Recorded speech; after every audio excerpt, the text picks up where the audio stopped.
మిత్రులారా, నేను పుట్టినప్పటి నుంచి ఆర్టీసీ బస్సులు గవర్నమెంట్ బస్సులు కానీ ప్రైవేట్ అని బస్సులు ఎత్తుందో ఓల్డ్ హైదరాబాద్ స్టేట్లో లేకుండే అని మీకు మనం చేస్తుంది. బహుశా ఓల్డ్ హైదరాబాద్ స్టేట్ లోపట అన్నిటికన్నా మొదలు గవర్నమెంట్ సెక్టార్ లోపట ఆర్టీసీని తీసుకొచ్చారు. అది ప్రపంచంలో ఎక్కడెక్కడైతే ప్రోగ్రెసివ్ గవర్నమెంట్స్ ఉన్నాయో అన్ని దిక్కుల కూడా రవాణా సౌకర్యాలు పబ్లిక్ సెక్టార్లో పెట్టారు. పబ్లిక్ సెక్టార్లో ఉన్నట్టు వాటిని ప్రైవేట్ సెక్టార్తో పోల్చడం ప్రజాస్వామికంలో నమ్మకం ఉన్నవాడు చేయవలసిన పని కాదు అని మీకు మనం చేస్తున్నాం. అది ఎక్కువగా చాలా ప్రధానమైనది. మీరు గవర్నమెంట్ స్కూల్స్ను ప్రైవేట్ స్కూల్తో పోలుస్తారు, లేక ప్రైవేట్ హాస్పిటల్స్ను ప్రైవేట్ హాస్పిటల్స్తో పోలుస్తారు. పబ్లిక్ సెక్టార్లో ఉన్నటువంటి యొక్క వసతులు ఎప్పుడైనా ప్రజల యొక్క సంక్షేమాన్ని దృష్టిలో పెట్టుకొని చేస్తారు, కానీ లాభాల దృష్టిలో పెట్టుకొని చేయని మాత్రమే చెప్పదలిచాను.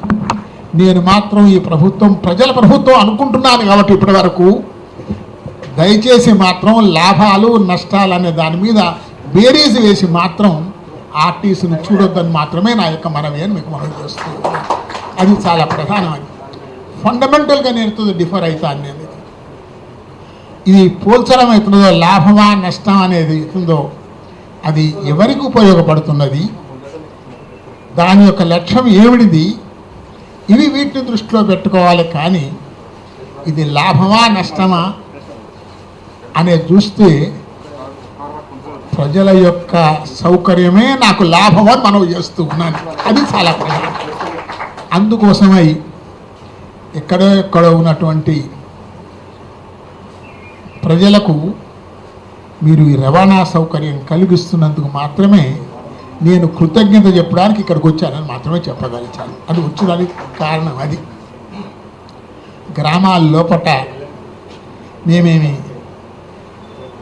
సౌకర్యాల కోసం ఆలోచన, మీరు విమానాలకెంతో కన్సెషన్ ఇస్తుంటే విమానాలు కొనేదో డబ్బు తీసుకొని బ్యాంకు నుంచి అప్పు తీసుకొని అతను వెళ్ళే వాళ్ళకెంతో పాస్పోర్ట్ కూడా మీరు ఇప్పిస్తుంటే ప్రజల కోసం సేవ చేసేటువంటి వాళ్ళకు నష్టం వస్తే భరించలేరా అని మాత్రమే నేను చెప్పగలిచాను. అది మాత్రం దృష్టిలో పెట్టుకోండి. ప్రజల దగ్గరకు వచ్చే వరకు మీకు ఇంకొక అల్జబరా, సామాన్యుని దగ్గరకు వచ్చే వరకు ఒక అల్జబరా ఉంటుంది, శ్రీమంతుల దగ్గరకు వచ్చే వరకు ఒక అల్జబరా ఉంటుంది. ఇది సరి అయింది కాదని మాత్రమే నేను చెప్పగలిచాను. ఫండమెంటల్గా దీంతో నేను డిఫర్ అవుతున్నాను. ఎప్పుడైనా కానీ పబ్లిక్ సెక్టార్ మనం చూసేటప్పుడు ఇది పబ్లిక్కు ఎంతవరకు ఉపయోగపడుతున్నది అది ఎత్తుందో అదే ప్రమాణం కావాలని మాత్రమే నేను ప్రభుత్వాన్ని కూడా రిక్వెస్ట్ చేస్తున్నాను. అదే కాకుండా తెలంగాణ ప్రభుత్వానికి పారామీటర్స్ మార్కెట్లో ఉన్నటువంటి యొక్క ప్రభుత్వాల యొక్క పారామీటర్స్ కావద్దనే మా యొక్క అభిప్రాయం.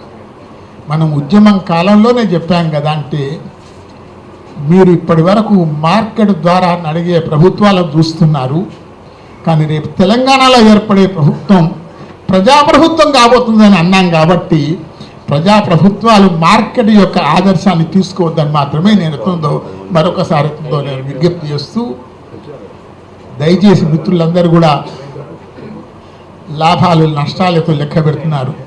నేను మాత్రం లాభాలు నష్టాలు లెక్క పెడుతులేను. నేను ఓల్డ్ హైదరాబాద్ స్టేట్లోనే మాకు నష్టం వచ్చినా కానీ ప్రజలు భరించారు. అది ఎంతవరకు ఉపయోగపడుతున్నదో అనేది గ్రామాలు ఉన్నవాళ్ళు విమానాలు పోవాలని ఆశిస్తూ లేరు. లేకుంటే మీరు క్లైమేట్ దృష్ట్యా చూసినా కానీ ఎన్ని కార్లు వస్తున్నాయి ఒక్కసారి ఆలోచించండి.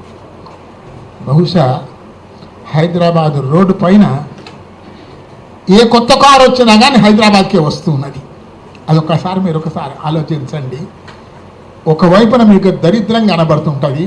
హైదరాబాద్కు 2 మైళ్ళ దూరంలో పోయినట్టయితే దరిద్రంతో మీకు తాండవిస్తున్నది. అదే హైదరాబాద్కు వచ్చినట్టు ఐబెట్స్ లోపల మీకు రీసెంట్ వచ్చినటువంటి యొక్క కార్లు ఇక్కడ కనబడుతున్నది.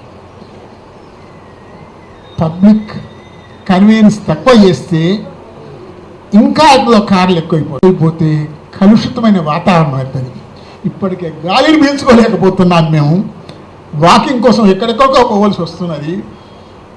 ఇంకా దీన్ని ఆర్టీసీని కూడా మీరు ఎంతో నిరుత్సాహపడినట్టయితే మనుషులకు గాలి లేకుండా అవుతుందని మాత్రమే చెప్పగలిగాను.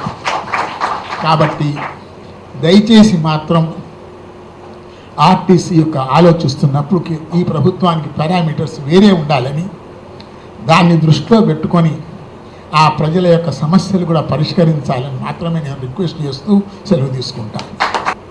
ప్రత్యేక రాష్ట్ర ఉద్యమ సందర్భంలోనే ఒక అనుబంధం అనేది ఏర్పడింది.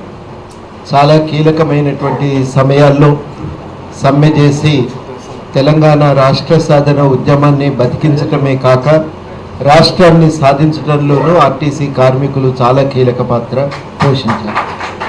ఆ రోజుల్లో ప్రతిసారి నినాదం వచ్చేది, తెలంగాణ కనుక మీరు ఇవ్వకపోతే బస్ కపయ్యా నహీ చలేగా. ఎక్కడ పోయినా ఇదే నినాదం వచ్చేది. ఆ నినాదం యొక్క బలం చాలా ఉంది. నిజంగా మొత్తం ఎంత బంద్ జరిగినా ఆఖరికి ఆర్టీసీ ఆగితేనే బంద్ అయినట్టు కనబడుతుంది. కాబట్టి ఆ ప్రభావం అనేది చాలా తీవ్రంగా ఆర్టీసీ భాగస్వామ్యం ఉన్నప్పుడు మాత్రమే సాధ్యమవుతుంది. అట్లాంటి ఒక పాత్ర ఆర్టీసీకి ఉంది. అయితే ఇక్కడ ఒక్క విషయం మనం చెప్పుకోవాలి. ఎప్పుడు కూడా ఏ సంఘము ఏ వర్గము దీంట్లో భాగమైనా కేవలం ఏదో ప్రాంతీయ అభిమానంతో దీంట్లోకి రాలేదు. తెలంగాణలో తమ సమస్యలకు ఎటువంటి పరిష్కారం దొరుకుతుందో ఆలోచించుకొని ఆ పరిష్కారాల కోసం ఉద్యమంలో భాగమే. ఆర్టీసీ కార్మికులు కూడా తెలంగాణలో తమ సమస్యలకు పరిష్కారం దొరుకుతుందనే ఆశతో, ఆలోచనతో, ఆకాంక్షతో ఈ ఉద్యమంలో భాగమైంది. అప్పుడు వాళ్ళు ఏం కోరుకున్నారు నిజంగా అంటే మేమందరం ఒకటే అన్నాం. నిజానికి ఆర్టీసీ కార్మికుల పైన విపరీతమైనటువంటి భారం పడుతున్నది, వేరే ఏ రంగంలో లేని విధంగా. ఆ భారం ఎటువంటిది? ఒక చిన్న చిన్న లోపాలకు కూడా విపరీతమైనటువంటి ఒత్తిళ్లు ఉంటాయి. టికెట్ల కోసం కూడా చాలా ఒక్క తప్పు టికెట్ పంచింగ్ చేసినా కానీ విపరీతమైనటువంటి పనిష్మెంట్లు ఉంటాయి. ప్రమోషన్లు ఉండవు, జీతాలు చాలా తక్కువ. ఈ భారం అంతా ఎందుకు పడుతుందంటే ఆంధ్ర కార్పొరేట్ రంగం ఒక ప్రైవేటు ట్రాన్స్పోర్ట్ను పెంపొందించే లక్ష్యంతో, ప్రైవేటీకరించేటువంటి ఆలోచనతో ట్రాన్స్పోర్ట్ను ఈ ప్రయత్నం చేస్తున్నారని చెప్పి మనం ఖండించినాం.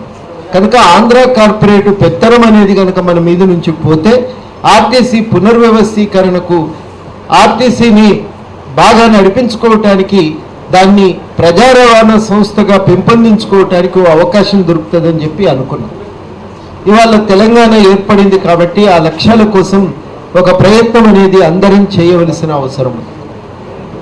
ఖచ్చితంగా అందుకనే ఒక ప్రశ్న ఏమొస్తుందంటే ఆర్టీసీని ఎట్లా నడపాలి అనేదే కాదు, ఎందుకు నడపాలి అనే విషయం పైన కూడా చాలా స్పష్టత అవసరం. ఈ స్పష్టత లేకుంటే మనకు చాలా సమస్యలు వస్తాయి. ఈ విషయంలో అమెరికా వెళ్ళినప్పుడు సార్లు కూడా అందరు చాలామంది చూసే ఉన్నారు. అక్కడ చాలా కొట్టవచ్చినట్టు కనబడేది ఏంటంటే ఆడ పబ్లిక్ ట్రాన్స్పోర్ట్ లేదు, పబ్లిక్గా రైలు ట్రాన్స్పోర్ట్ లేదు, అదేవిధంగా ఒక పబ్లిక్గా ఆడ బస్సు ట్రాన్స్పోర్ట్ సిస్టమ్ కూడా లేదు. దానివల్ల వచ్చిన ఒక విచిత్రమైన పరిస్థితి ఏంటంటే ఆడనేమో కారు లేనిది ఎవరు ఆఫీస్కు పోయే పరిస్థితి లేదు. నువ్వు నిజంగా ఓ డ్యూటీకి పోవాలనుకుంటే మొట్టమొదటి వాడు అడిగేది నువ్వు ఏ కారులో వస్తావు. కారు లేదంటే నీకు ఎట్లా ఉద్యోగం ఇవ్వాలి, నువ్వు ఎట్లా వస్తావు ఆఫీస్కి? నమ్మకమే లేదు కదా, ప్రజా ట్రాన్స్పోర్టే లేదా. కాబట్టి చాలామంది డ్యూటీ చేయలేరు, వాళ్ళకు ఉద్యోగం దొరకదు, ఎందుకంటే కారు లేదు కాబట్టి. అదొక విచిత్రమైన పరిస్థితి. జాబు లేదు కాబట్టి కారు కొనుక్కోలేరు, కారు కొనుక్కోలేరు కాబట్టి వాళ్ళకేమో జాబ్ రాదు. ఇది చాలా కీలకమైనటువంటి ఒక ఇబ్బంది. అక్కడ చాలామంది నల్ల జాతీయులకు కారు లేక వాళ్ళ ఆఫీస్కు పోలేరు, వాళ్ళు మంచి ఆఫీస్కు పోలేరు కాబట్టి మంచి ఇంట్లో ఉండరు. అందువల్ల పిల్లల ఎదుగుదలకు కావలసిన సహాయం అంతా చేయలేరు. ఆ పిల్లలు ఎదగలేరు కాబట్టి రేపు వాళ్ళు కూడా కారు కొనుక్కొని మంచిగా చదువుకొని ఉద్యోగం చేసే పరిస్థితి లేదు. ఒక చక్రం లెక్క దిప్తా ఉంటుంది కిందికి. అంటే పబ్లిక్ ట్రాన్స్పోర్ట్ వ్యవస్థ యొక్క ప్రాముఖ్యత అర్థం చేసుకోవటానికి దీన్ని ఒక ఉదాహరణగా చెప్తున్నాం. ఇప్పుడు కాలుష్యం పెరుగుతుంది కాబట్టి ఒక పరిష్కారంగా రైళ్లు, మోనో రైళ్లు వేసుకుంటున్నారు కొన్ని ప్రాంతాల్లో. అసలు కార్లు తిరగటానికి రోడ్లు సాల్తలేవు కాబట్టి ఆలోచిస్తున్నారు. కానీ వాస్తవానికి పబ్లిక్ ట్రాన్స్పోర్ట్ యొక్క ఆవశ్యకత గురించి మనం ఇంకా భిన్నమైన కోణంలో ఆలోచించాలి. మొత్తం భారతదేశంలో ఆ మాటకొస్తే ప్రత్యేకించి తెలంగాణలో చాలామంది పేద ప్రజలకు ఇది ఏకైక ట్రాన్స్పోర్ట్. ఈ మధ్యన నిజానికి అనుబంధంగా ఆటోలు వస్తున్నాయి, కానీ ఆటోలు ఆర్టీసీకి అనుబంధమే, కానీ రెంటికి వైరుధ్యమేం లేదు. ఇక్కడ దిగితే అక్కడ ఎక్కించుకొని పోతాడు, లేదా అవసరమైనప్పుడు అదనంగా అది ఒక గ్యాప్గా దాన్ని నువ్వు ఉపయోగించుకునే అవకాశము ఉంది. చాలా కీలకమైందంటే పబ్లిక్ ట్రాన్స్పోర్ట్ వస్తే సమయానికి గ్యారంటీగా వస్తుంది, రక్షణ ఉంటుంది. ఆ పబ్లిక్ ట్రాన్స్పోర్ట్లో వస్తువుల రవాణా కూడా ఒక అవకాశం కలుగుతుంది, ప్రైవేట్లో సాధ్యం కానటువంటిది. అందుకని ఖచ్చితంగా ఒక ప్రజా ట్రాన్స్పోర్ట్ వ్యవస్థ బలపడితే తప్ప మనకు లాభాలు అనేవి రావు. ఉమ్మడి రాష్ట్రంలో మనం అనుకున్నది ఏంటంటే డబ్బులు వచ్చే మార్గాల్లో ప్రైవేట్ ఆపరేటర్లను నియంత్రించగలిగితే ఆర్టీసీని లాభాలతో నడిపించవచ్చు. ఇది మనకు ఏర్పడినటువంటి అవగాహన. ఇవాళ ఖచ్చితంగా అందుకనే ఆర్టీసీకి ఒక కార్యాచరణ ఉండటం అనేది చాలా అవసరం. నేను కూడా మిమ్మల్ని ప్రస్ఫుటంగా ప్రత్యేకించి కోరేది ఏంటంటే ఈ సమ్మెను మీరు ప్రత్యేకించి ఆర్టీసీ పరిరక్షణ సమ్మెగానే ప్రకటిస్తే చాలా లాభం జరుగుతుంది. మీరు రాసిన కరపత్రాన్ని కూడా తారుమారు చేయండి. ముందు ఆర్టీసీని కాపాడుకోవటానికి ఏం చేయాలో రాయండి, తర్వాత మీ గురించి కూడా రాయండి. ఆర్టీసీ బతికితే మీరు కూడా బతుకుతారు, దాంట్లో అనుమానం ఏం లేదు. కానీ ఆర్టీసీని బతికించుకోవటానికి ఒక కార్యాచరణ రావాలి. కార్యాచరణ మీ నుంచి రాదు, ఎక్కడి నుంచి రావాలి? కార్యాచరణ మొట్టమొదటి గవర్నమెంట్ నుంచి రావాలి. అది మనం ఇవాళ ప్రత్యేకించి అడగవలసినటువంటి అవసరం ఉంది. ఏం రావాలి? ఆర్టీసీని బతికించాలంటే, పెంచాలంటే ఇవాళ ఒక కార్యాచరణలో చాలా సూటిగా కనుక మనం మాట్లాడుకుంటే మొట్టమొదట ఆర్టీసీ డివిజన్ను కంప్లీట్ చేయాలి. బైఫర్కేషనే కంప్లీట్ కాలే కదా, చట్టపరంగా ఇంకా పూర్తి కాలేదు. సరే నువ్వు ఈ ఆఫీస్ నడుపుకో, నేను ఆఫీస్ నడుపుకుంటా అని ఎక్కడికక్కడ సీఎం చైర్మన్ను తర్వాత ఎండీలను పెట్టుకుంటున్నాం. కానీ వాస్తవానికి చట్టపరంగా ఆస్తుల పంపిణీ కానీ అకౌంట్లు ఎవరికి వాళ్ళు సపరేట్ చేసుకోవటం కానీ ఇంతవరకు కాలేదు. మొట్టమొదటిగా జరగవలసింది ఏంటంటే అకౌంట్లు సపరేట్ కావాలి. అకౌంట్లు సపరేట్ అయిపోయి రెండు సపరేట్గా డివైడ్ అయిపోతే అప్పుడు తెలంగాణ ఆర్టీసీ ఆంధ్రకు మా రూట్లు ఏంటి అని అడగటానికి నీకు కూడా ఒక అధికారం అనేది కలుగుతుంది. అది మొట్టమొదట మనం అడగవలసినటువంటి డిమాండ్.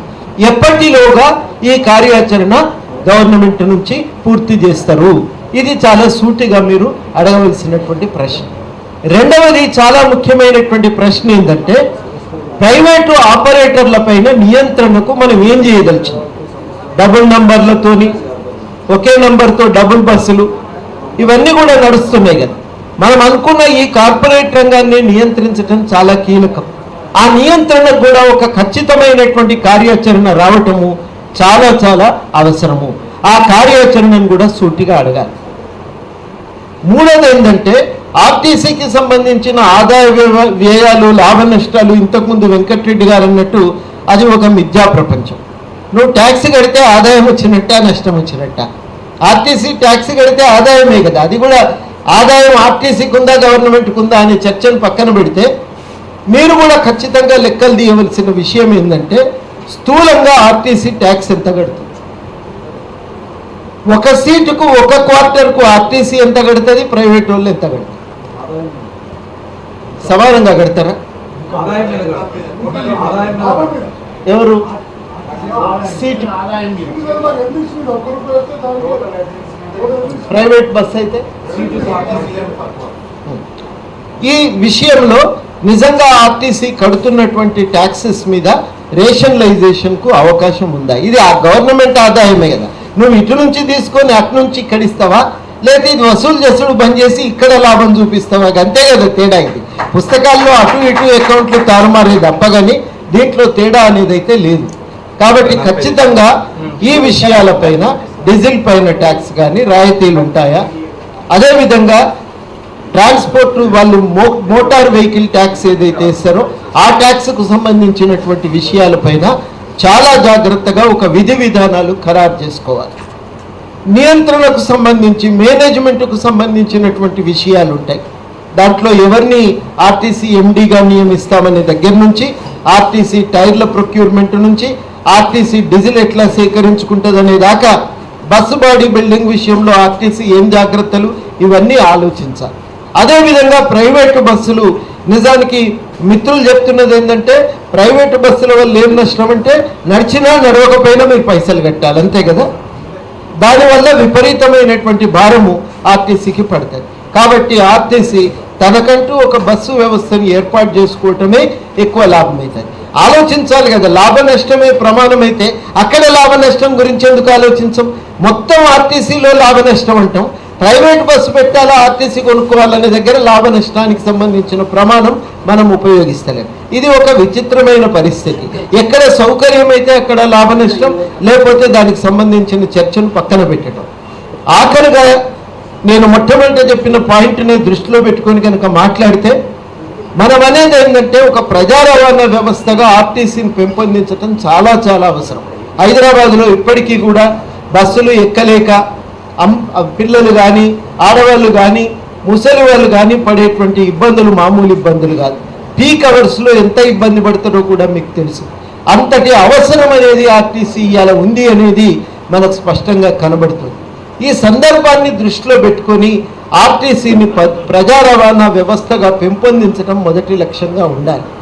రెండవది, లాభం అనేది ఎప్పుడూ కూడా ఏకైక ప్రమాణంగా ఉండటానికి వీల్లేదు. అది మొత్తం తీసేయాలి, దాని గురించి పట్టించుకోవద్దని ఎవ్వరు అనలేరు. ఖచ్చితంగా సరైన ఆదాయాలను సమకూర్చుకోవటానికి ఆర్టీసీ ప్రయత్నం చేయవలసిన అవసరం ఉంది, దాన్ని ఎవరు కూడా కాదనలేరు. కానీ అది ఏకైక ప్రమాణం కావటానికి, ప్రధానమైన ప్రమాణం కావటానికి కూడా వీల్లేదు. ఆర్టీసీ నడపడానికి మనకు ముఖ్య లక్ష్యం ఎంతమందికి మనం ట్రాన్స్పోర్ట్ అరేంజ్ చేయగలిగినాం, ఈ అవసరాల కోసం ఇది ఉపయోగపడింది అనేది ముఖ్యం. ఇంకా ఒక సూటిగా చెప్పాలంటే సామాజిక ఆర్థిక కార్యకలాపాల నిర్వహణలో ఆర్టీసీ పాత్ర ఏంది అనేది అంచనా వేసుకొని ఆర్టీసీకి సంబంధించిన నిర్ణయం తీసుకోవాలి. సామాజిక ఆర్థిక కార్యకలాపాలంటే పల్లెల నుంచి పట్టణాల కూరగాయలు రావాలన్నా, పాలు రావాలన్నా ఆర్టీసీ పాత్ర ఇప్పటికీ కూడా చాలా పెద్దగా ఉన్నది. ఇది ప్రధానమైన అంశంగా రావాల్సిన అవసరం ఉంది. దాని గురించి మనం ప్రధానంగా ఆలోచించవలసిందిగా మనం మాట్లాడాలి, ప్రభుత్వాన్ని కూడా మనం కోరాలి. ఆఖరిగా వీటన్నింటినీ దృష్టిలో పెట్టుకొని ఆ కార్యాచరణలో భాగంగా కార్మికుల సంక్షేమం కూడా ప్రధానమైన అంశం. కార్మికులను భాగం చేయాలి, వాళ్ళ సంక్షేమం గురించి పట్టించుకోవాలి, కార్మికులకు న్యాయసమ్మతంగా రావాల్సినటువంటి బకాయిలన్నింటినీ కూడా చెల్లించాల్సిన అవసరం ఉంది, వారికి కావలసిన వైద్య సదుపాయాలను ఏర్పాటు చేయటం ఇవన్నీ కూడా అవసరం. ఆఖరిగా నేను చెప్పేది ఏమంటే ఒక చర్చ జరగాలి. చర్చ జరగకపోతే ఇది న్యాయం చేకూరదు.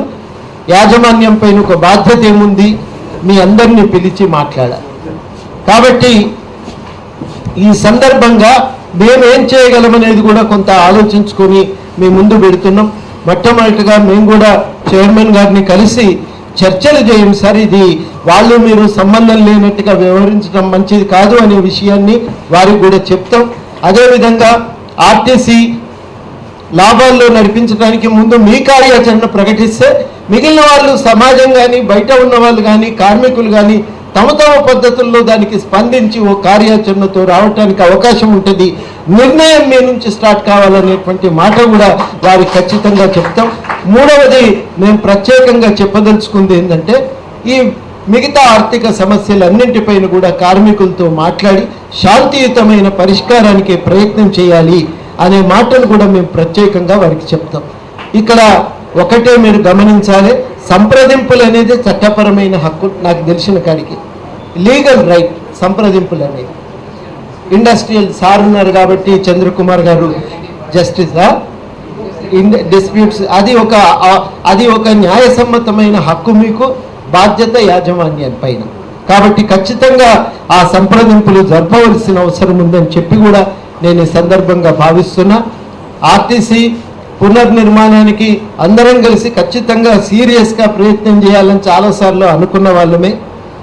ఇప్పుడు ఈ ప్రత్యేక రాష్ట్రం ఏర్పడిన సందర్భంగా మీ అందరితో కలిసి తెలంగాణ కోసం ఒక బలమైన పౌర రవాణా వ్యవస్థగా ఆర్టీసీని పెంపొందించడానికి జేఏసీ ఎప్పుడూ మీకు వెంట ఉంటుందని, మీకు సహకారం అందిస్తుందని ఈ సందర్భంగా హామీ ఇస్తూ ఇవాళ అవకాశం ఇచ్చినందుకు మీకు కృతజ్ఞతలతో సెలవు.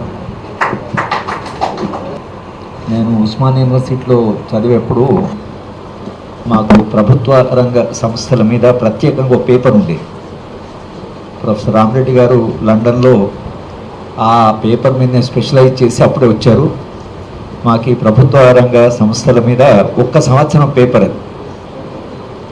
ప్రభుత్వ రంగ సంస్థల గురించి చర్చ జరిగేప్పుడు కానీ, సిద్ధాంతపరంగా విశ్వవిద్యాలయాలు చదువు చెప్పేప్పుడు ప్రభుత్వ రంగ సంస్థలకు ఉండే ప్రత్యేకమైన లక్షణం ఏంటంటే ఇవి లాభ నష్టాలతో సంబంధం లేనటువంటి సంస్థలు.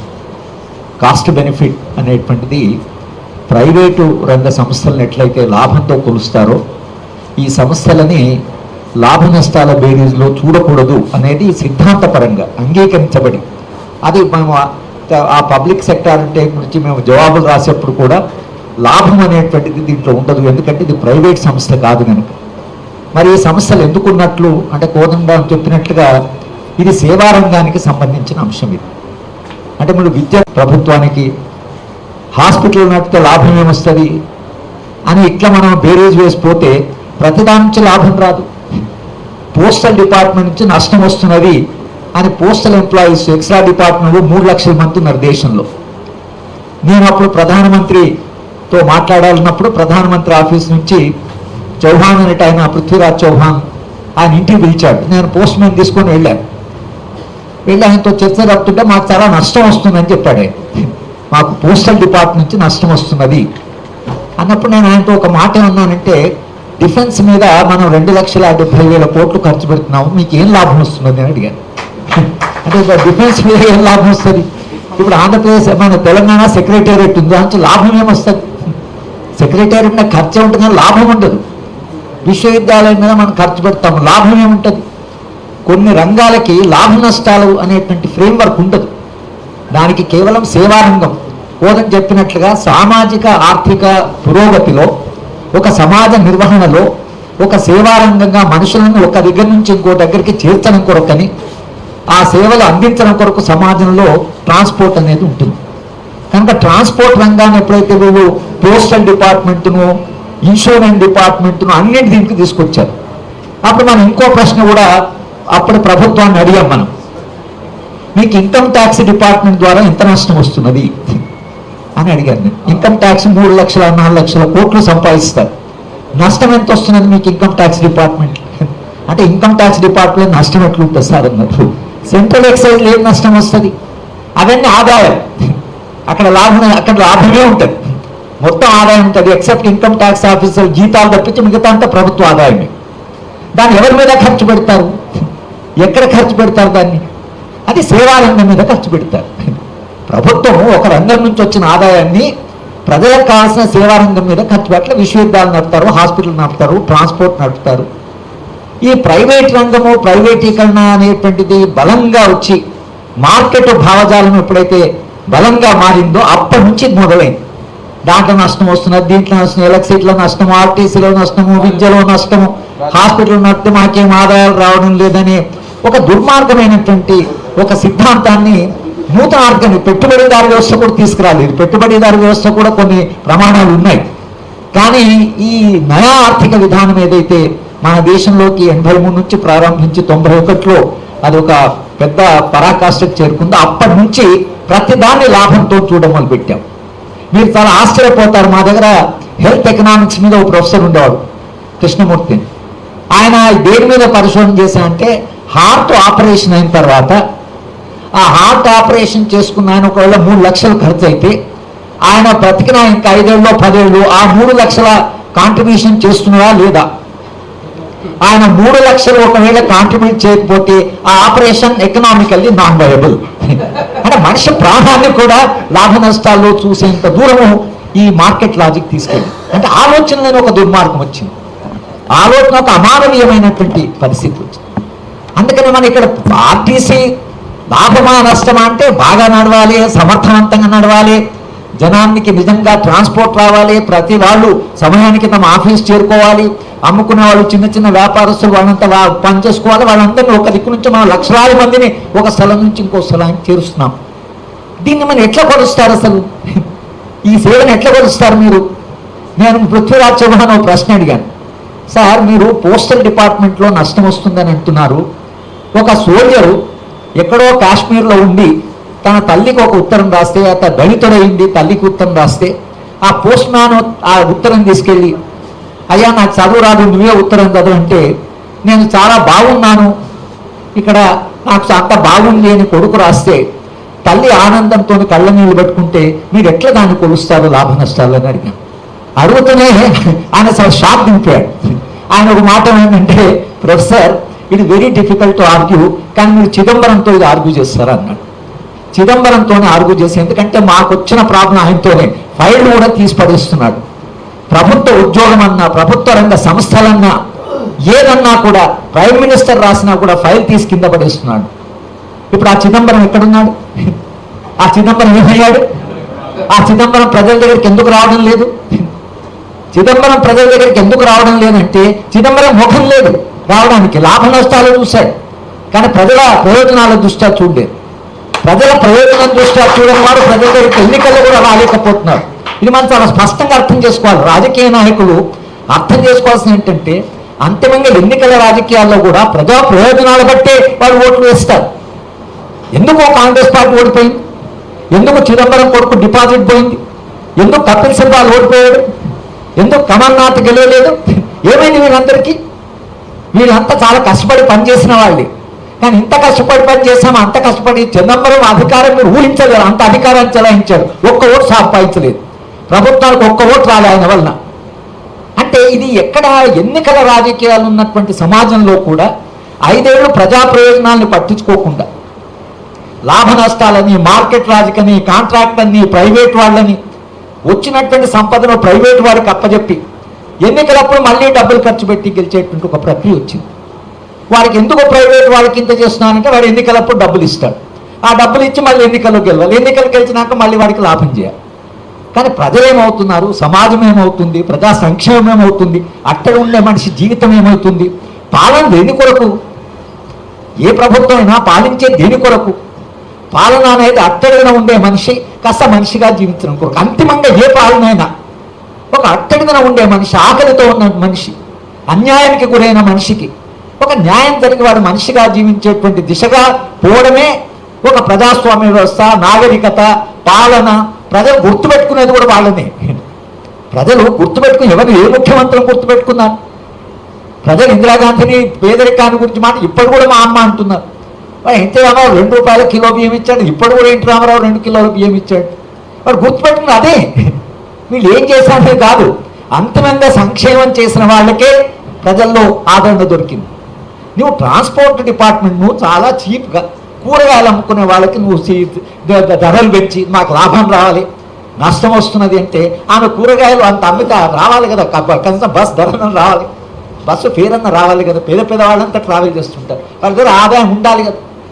ఓసారి ఒక మీటింగ్ పెడితే మీటింగ్లో అడిగారు, సార్ మీరు కొన్ని మీటింగ్లకు పిల్లలు టికెట్లు కొనుక్కోకుండా వస్తున్నారు, మీరు టికెట్ కొనుక్కోకుండా వచ్చేదాన్ని మీరు సమర్థిస్తారా అని. నేనేమన్నా అంటే, డబ్బులు ఇచ్చి కొనగలిగిన వాళ్ళంతా డబ్బులు ఇచ్చి టికెట్ కొనుక్కొని రావాలి, డబ్బులు లేని వాళ్ళు ఫ్రీగా వచ్చినా సమర్థిస్తాం, ఎందుకంటే వాళ్ళ దగ్గర డబ్బులు లేవు. అంటే ఇది మీరు ఆలోచన పద్ధతి పట్టుంది, అది అన్యాయమా అవినీతి అని కాదు. అంటే నేను అనడం ఏంటంటే, పేదవాళ్ళు మన ఆర్టీసీలో బస్సులో ట్రావెల్ చేయాలంటే వాళ్ళకు అఫోర్డబుల్గా ఉంటే దాంట్లో లాభం వస్తుందా నష్టం కాదు. వాళ్ళు తమ పని చేసుకుంటున్నారు, వాళ్ళు మార్కెట్ పోతారు, అమ్ముకుంటారు, చిన్న చిన్న వ్యాపారాలు చేసేవాళ్ళంటారు, చిన్న చిన్న ఉద్యోగాలు చేసుకునే వాళ్ళు ఉంటారు. వాళ్ళందరూ మీరు టికెట్ ధర పెంచితే ఎట్లా ట్రావెల్ చేస్తారండి? వాళ్ళకు కనీసం అఫోర్డబుల్ ట్రాన్స్పోర్ట్ మనం ఇవ్వాలి కదా, ప్రభుత్వ బాధ్యత కదా. మీరు ఆర్టీసీని దాంట్లో తీసుకుపోయి కలిపి మాకు లాభం లేదు నష్టం వస్తుందంటే మీరేం టికెట్ ధర పెంచితే అక్కడ సఫర్ అయ్యేది పేదవాడు. మన ఆ యాంగిల్ నుంచి కూడా చూడాలి. సమాజంలో ఆదాయాలు ఎంత ఉన్నాయి, ఆదాయాలు చాలా తక్కువ ఉన్న వాళ్ళు ఎట్లా ట్రాన్స్పోర్ట్ పోతారు, ఎట్లా ట్రావెల్ చేస్తారు, దానికి ప్రభుత్వం సబ్సిడైజ్ చేసి ట్రాన్స్పోర్ట్ నడపాలి. అది నిజానికి ఏ ప్రభుత్వమైనా విద్య, వైద్యము, ట్రాన్స్పోర్ట్ ఇవి మూడు కూడా ప్రజలకు అఫోర్డబుల్ ఉండాలి. వాళ్ళ ఆదాయాల వాళ్ళ ఆదాయాలకు అందుబాటులో ఉండాలి. ఆదాయాలు అందుబాటు లేకపోతే, విద్య రాకపోతే అది ఒక అనాగరిక సమాజం. మనిషి డబ్బులు లేకుండా చనిపోతున్నాడంటే అది ఎంత అమానుష సమాజం. నేనేదో పని చేసుకోవాలి, బస్సులో కూర్చొని పోవాలంటే నాకు టికెట్ నా దగ్గర డబ్బులు లేవు అంటే అది ఎంత అన్యాయం మీరు ఆలోచించండి. కనుక ప్రభుత్వాన్ని మనం చెప్తాం ఏంటంటే ఆర్టీసీని మీరు కాస్ట్ బెనిఫిట్లో చూడకండి, దీన్ని సేవారంగంగా ముందు గుర్తించండి. సేవారంగంగా గుర్తించిన తర్వాత సరే ఎట్లా వేయాలి, దానికి ప్రైస్ ఏమి ఉండాలి అనేది అంత మనం ఆలోచించవచ్చు, కానీ లాభ నష్టాల ఫ్రేమ్వర్క్ నుంచి మారాలి. ఇది సేవారంగం అని మనం గుర్తించాలి ఒకటి. రెండవది, ఈ ప్రైవేట్ సెక్టార్ వచ్చిన తర్వాత వాడు ఏం అన్యాయం చేస్తాడో, వాడు ఏం చేస్తాడో, వాడికి ట్యాక్సులు కన్సెషన్ ఇచ్చారు, వాడు విపరీతంగా వాడు నడిపే దోపిడీ కానీ అది మీరు గుర్తించలేదు. వాడికి లాభం వస్తుంది, మనకు నష్టం వస్తుంది. ముఖ్యమంత్రి గారు కూడా అన్నారు, ప్రైవేట్ వాడికి లాభం ఎందుకు వస్తుంది, పబ్లిక్ సెక్టార్కి నష్టం ఎందుకు వస్తుంది. ప్రైవేట్ సెక్టార్ కండక్టర్ ఎంత జీతం ఇస్తాం మీకు తెలుసా? ఆ కండక్టర్ ఎట్లా బతుకున్నాడు తెలుసా? ఆ కండక్టర్ జీతానికి భద్రత ఉందా? ఆ కండక్టర్ కుటుంబం ఎలా ఉంది? ఆ డ్రైవర్ల జీవితం ఎలా ఉంది? ఎన్ని గంటలు నడిపిస్తాడు? అదే అసలు సమాజంలో చేయవలసిన అంత దోపిడీ చేసి వాడు లాభం చేసుకున్న లాభమా? అంటే ఒక గౌరవప్రదమైన జీవితం, ఆర్టీసీలో పనిచేసే డ్రైవర్కు ఒక గౌరవప్రదమైన జీవితం ఉంది. ఆ గౌరవప్రదమైన జీవితం ఇవ్వడం అనేది సమాజానికి ప్రయోజనం. అది లాభం ఎట్లా వేసుకుంటామని కాదు కదా, లాభ పద్ధతి ఏమిటని. ప్రైవేట్ సెక్టార్ వాడు చేసే దోపిడీ, వాడు చేసే అన్యాయము, వాడు మనుషులు ఉపయోగించుకునే పద్ధతి అది సరైనది కానే కాదు అసలు.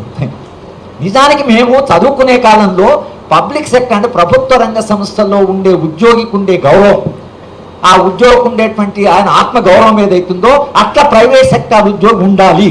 Public sector is ideal employer అని చెప్పేవాళ్ళు. అదొక ఆదర్శవంతమైన ఒక ఎంప్లాయర్గా ఉండి, ప్రైవేట్ సెక్టార్లో వాళ్ళు ఏం అడగాలంటే ఆర్టీసీ వాళ్ళలాగా మాకు కూడా ఇవ్వండి వాళ్ళు అడగాలి. ఇది రివర్స్ అయిపోయింది. వాళ్ళు మీరు ఎట్లున్నారు, మన పోటీ వాడిని మనం కంపేర్ చేయాలి, మనం వాటితో కంపేర్ చేస్తాం. ఇది అంత రివర్స్ అయిపోయింది. మా 30-40 ఏళ్ల జీవితంలోనే విలువలన్నీ తారుమారైపోయాయి. చూసే పద్ధతిలో మార్పు వచ్చింది. ఇది మారాలి. ఇది మౌలికంగా ఆలోచనలో మార్పు రావాలి. ఇంకా మూడో అంశం ఏంటంటే ఆర్టీసీ సమ్మె చేసినప్పుడు మేము కూడా మీ సమ్మెకు మద్దతు ఇచ్చి మాట్లాడాం. మొట్టమొదటిసారిగా మాకు తెలిసింది ఏమిటంటే ప్రైవేట్ బస్సుల మీద ట్యాక్స్ తక్కువ ఉంది, మన బస్సుల మీద ట్యాక్స్ ఎక్కువ ఉంది. మాకే తెలియదు. కొంచెం ప్రజాజీవనం నుండి మీ అందరినీ కలుస్తున్న మాకే తెలియదు ఆ విషయం. నేను అప్పుడు ఏమన్నానంటే, అరే మీరు ట్యాక్స్లు మీ మీద ఎక్కువ ఉంటే మరి ప్రజలకు చెప్పాలి కదా, జనానికి చెప్పాలి కదా, ఎవరు తెలియదు కదా. ప్రజలు ట్రాన్స్పోర్ట్ ఏదైతే దాంట్లో చేస్తున్నారో ఆ బస్సుల మీద ట్యాక్స్ ఉండి ప్రైవేట్ వాడి మీద ట్యాక్స్ తక్కువ ఉందంటే ఇది మీరు ప్రజలకు చెప్పాలి కదా, యూనియన్ బాధ్యత కదా, ప్రజల్ని ఎడ్యుకేట్ చేయాలి కదా మనము. అవును సార్ చెప్పలేదు. అరే మీరు రోజు కండక్టర్లు బస్సులో మీకు ప్యాసింజర్లు ఉంటారు కదా, కొంచెం ఫ్రీ ఉన్నప్పుడు ప్యాసింజర్ చెప్పారు సార్ వాడు ప్రైవేట్ ఉంది సార్ వాడికి ట్యాక్స్ కన్సెషన్ మన మీద ట్యాక్స్ ఎక్కువ ఉంది, ఎడ్యుకేట్ చేయొచ్చు కదా. ఎప్పుడైనా ఒకటి గుర్తుంచుకోండి, ప్రజల్ని ఎడ్యుకేట్ చేయవలసిన బాధ్యత కూడా మన మీద ఉంటుంది. ప్రజల దగ్గర సరైన సమాచారం ఉండాలి. ఎందుకంటే మన మద్దతు రావాలన్నా, మనం చేసే పోరాటానికి విస్తృత ప్రజా మద్దతు రావాలంటే ప్రజలకు ఆ సమాచారం ఉండాలి. ఎందుకో ట్రేడ్ యూనియన్స్ ప్రజల్ని ఎడ్యుకేట్ చేయాలి అనే బాధ్యతను మనం నిజంగా సంపూర్ణంగా స్వీకరించలేదు. తెలంగాణ ఉద్యమం ఏం చేసిందంటే కొన్ని సమస్యల్ని ప్రజల దగ్గరికి తీసుకెళ్ళింది. తెలంగాణ ఉద్యమం నిజానికి ప్రజల్ని ఎడ్యుకేట్ చేసింది.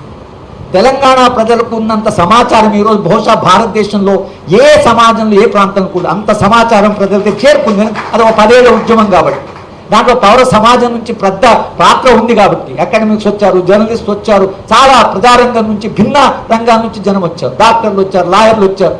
ఇన్ని రంగాల వాళ్ళు వచ్చినందుకు కొంత ఎడ్యుకేషన్ జరిగింది, కొంత తెలంగాణ ప్రజలు ఎడ్యుకేట్ అయ్యారు. కోదండరాం సార్ చెప్పినట్లు నిజానికి అందరూ కూడా ఎందుకు పాల్గొన్నారంటే ఒక మెరుగైన పాలన వస్తుంది, జీవితాలు బాగుపడతాయి. ఆంధ్ర వాళ్ళు బస్సులన్నీ నడిపి దోపిడీ చేస్తున్నారని మనకు ఆంధ్ర ప్రజల మీద ఎప్పుడు కోపం లేదు. అమాయకంగా కష్టపడే ఆంధ్ర ప్రజల మీద మనకేం కోపం, వాళ్ళ కష్టం వాళ్ళు పడుతున్నారు. మనకంటే మీరు ఇక్కడ వచ్చి ఇక్కడ దబాయించి మీరంతా ఈ విధంగా నష్టాలు చేస్తున్నారు, తర్వాత మీరు ఈ రంగంలోకి వచ్చి మార్కెట్నంతా క్యాప్చర్ చేశారు. ఇట్లా చేయడం అనేది అన్యాయం. తెలంగాణ వస్తే మేము మరింత మానవీయంగా, మరింత ప్రజాస్వామ్యంగా, మేము వర్కర్స్ దృష్టితోని, ప్రజలను దృష్టిలో పెట్టుకొని ప్రజా ప్రయోజనంగా, సామాజిక సంక్షేమం కొరకు మేము తెలంగాణ నిర్మించుకుంటామని తెలంగాణ పోరాటం కొరకు పోరాటం చేస్తాం. తెలంగాణ రాష్ట్రం రావడం అంటే ఒక మానవీయ రాష్ట్రం వస్తుందని, మానవీయ పాలన వస్తుందని, ప్రజలను స్పందించే పాలన వస్తుందని, ప్రజల యొక్క సమస్యలు పరిష్కరించే పాలన వస్తుందని మనం పోరాటం చేశాం. ఇప్పుడు అధికారంలోకి వచ్చిన పార్టీ ఆ పని చేయాలి. ఎందుకంటే దాన్ని వాగ్దానం చేసి మనం వచ్చాం. మీరు అంటే ఒక్క టీఆర్ఎస్ పార్టీ కాదు, అన్ని రంగాలు, అన్ని భాగాలు పోరాడితే తెలంగాణ వచ్చింది. ఒక్కరు పోరాడితే రాలేదు. అందరూ పోరాడారు కాబట్టి అందరికీ హక్కులు ఉన్నాయి, అందరికీ అడిగే అధికారం ఉంది, అందరికీ బాధ్యత కూడా ఉంది, అధికారం కూడా ఉంది ప్రజలకి ఇప్పుడు. ఎందుకంటే పోరాడి తెచ్చుకున్న రాష్ట్రం. పక్క రాష్ట్రానికి ఆ సమస్య భిన్నంగా ఉంది. వాళ్ళు పోరాడితే వచ్చింది కాదని, ఒత్తంటే వచ్చింది. కనుక చంద్రబాబు నాయుడు గారికి చాలా సుఖంగా ఉంది. వద్దే వద్దన్నారు, వచ్చింది. ఇప్పుడు ఏవాడు కాలేదు ఆంధ్ర ప్రజలు ఆయనను. నేను కూడా వద్దన్నా, మీరు వద్దన్నారు, మన మీద కాంగ్రెస్ వాడు ఇది పడేసిండు అని ఆయన చెప్తున్నాడు. కానీ ఈయన ఇక్కడ అట్లా అనడానికి లేదు. ఇక్కడ పోరాడి మిమ్మల్ని అధికారులకు తెచ్చుకో, పోరాడి అసలు ఈ రాష్ట్రాన్ని సాధించుకున్నాం. కనుక తెలంగాణ ప్రాంతంలో దేశవ్యాప్తంగా ఉండే విధానాలు ఇక్కడ అమలు చేస్తే ప్రజలు సహించడం చాలా కష్టం. ఎందుకంటే పోరాడారు కాబట్టి. కనుక మనం చెప్తున్నది కూడా ఏమిటంటే, మీ ఆలోచన పద్ధతిలో, మీ విధాన నిర్ణయాల్లో, మీ విధానమైనటువంటి మీ ఫ్రేమ్వర్క్ ఏదైతుందో దాంట్లో మార్పు రావాలి.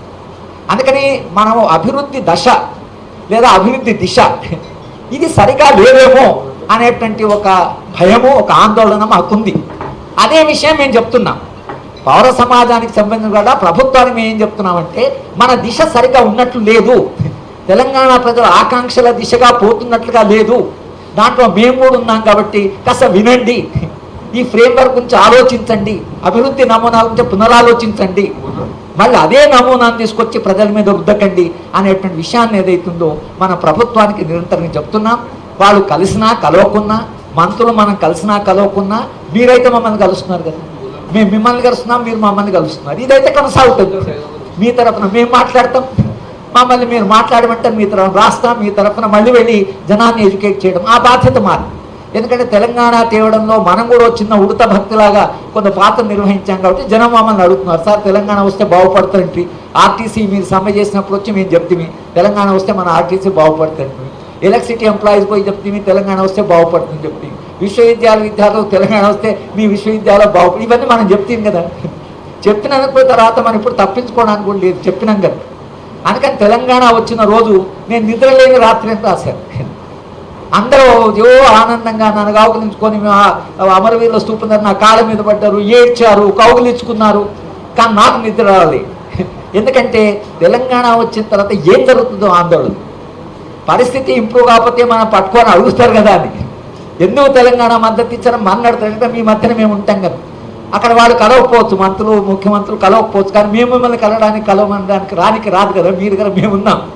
ఇంటికి వచ్చి మీరు గల పట్టుకొని అడుగుతారు. కనుక మన బాధ్యత ఏమిటంటే ఒక మెరుగైన మానవీయమైన ప్రజాస్వామ్యమైన తెలంగాణ నిర్మాణం. దాంట్లో భాగంగానే ఆర్టీసీ మన సమస్యలు, మనకు రావాల్సిన బకాయిలు, ఆర్టీసీ ప్రభుత్వం ఇవ్వాల్సింది, ఇది ఒక ప్రయారిటీగా, ప్రాధాన్యతగా, ఇది ఒక ప్రభుత్వ బాధ్యతగా, తెలంగాణ ఉద్యమ ఆకాంక్షగా దాన్ని పరిశీలించవలసిన అవసరం ఉంది.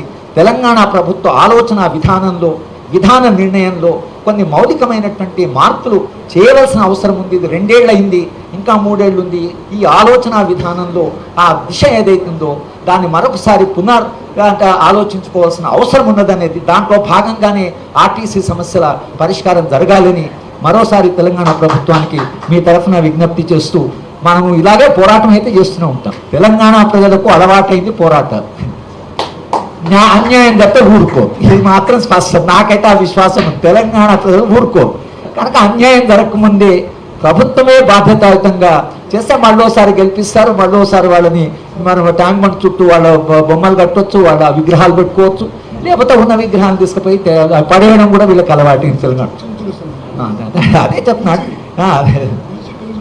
అని పిలిచి చర్చించడం అనేది ఏదైతుందో, నేను మొన్న ఎస్సీ ఎస్టీ రైట్స్ వాళ్ళ గ్రూప్ చాలా పెద్ద సంఖ్యలో దళితులు వచ్చారు. వాళ్ళు ఇదే చెప్తున్నారు, పిలవడం లేదు మమ్మల్ని మాట్లాడి 2 ఏళ్ళు అయింది. మేము కోదండరామ్ సార్ అదే అంటున్నారు, అరే కలవడం లేదు, నేను అదే అంటున్నాను మమ్మల్ని కలవడం లేదని, మీరు అదే అంటున్నారు. అరే ఎవరినే కలవకుండా ప్రజాస్వామ్యం ఎట్లుంటుందండి, నాకు అర్థమే కాదు.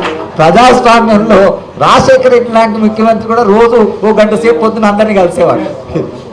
రాజశేఖర రెడ్డి కంటే అన్యాయం కావద్దు కదా. రాజశేఖర రెడ్డి అంటే ఆయన ఉద్యమం తెచ్చిన నాయకులు, మీరు ఉద్యమం సృష్టించిన నాయకులు కదా. అట్లా ప్రజల్ని కలగకుండా, డిబేట్ లేకుండా, డైలాగ్ లేకుండా, బార్గెనింగ్, కలెక్టివ్ బార్గెనింగ్ అనేది ప్రజాస్వామ్యంలో చాలా అంతఃసూత్రం. అది బార్గెన్ ప్రభుత్వము నిరంతరంగా మాట్లాడుతుండాలి. డైలాగ్ ఈ సెంట్రల్ టు డెమోక్రసీ. ప్రజాస్వామ్యం అంటే దాని అర్థం ఏంటంటే మన సమస్య ఉంటే ప్రభుత్వానికి ఎప్పుడైనా పోయి దాన్ని చెప్పగలిగినటువంటి ఒక అవకాశం. ఆ నియంతృత్వాన్ని మనం ఎందుకు అపోజ్ చేస్తాం? నియంతృత్వాన్ని ఎందుకంటే వాడు మాట్లాడు నియంత. ప్రజాస్వామ్యంలో మాట్లాడడం, నిరంతరంగా చర్చించడం, ప్రభుత్వానికి ఏం సమస్యను మనం చెప్పుకోవడం, మన సమస్యలను వాళ్ళకి చెప్పుకోవడం, దాంట్లోంచి ఒక పరిష్కార మార్గం రావడం అనేది ప్రజాస్వామ్యం.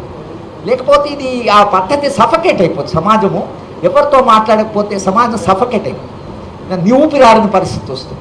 అది నిజానికి ఎవరికి మంచి కాదు. తెలంగాణకు మంచిది కాదు, ప్రభుత్వానికి మంచిది కాదు, ప్రజాస్వామ్యానికి అంతకంటే మంచిది కాదు. కనుక ఓపెన్ ది డైలాగ్, అందరితో మాట్లాడండి, ఎవరు వస్తే వాళ్ళతో మాట్లాడండి, గంటల తరబడి మాట్లాడండి.